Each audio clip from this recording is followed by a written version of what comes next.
The National Library is located at Waigani opposite the Supreme Court. It recently had a facelift, and the addition of the American Corner adds substance to the improvements. This opening is another step forward. We see the American Corner as an incubator for increasing mutual understanding between Americans and the people of Papua New Guinea. We don't think it really does just have to be about receiving information about the United States. We want to send some information back to the United States too. I hope the Foreign Affairs Department in New York, whatever it is, will have a corner for Papua New Guinea. The American Corner was officially launched by U.S. Ambassador Walter North, Director of the Library Jacob Havelawa, and Acting Secretary for Education Dr. Michael Tapo.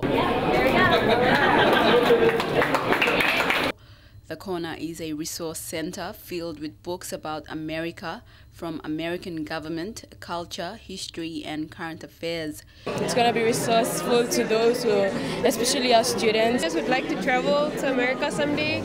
This would really help to expand our knowledge. Know more about America.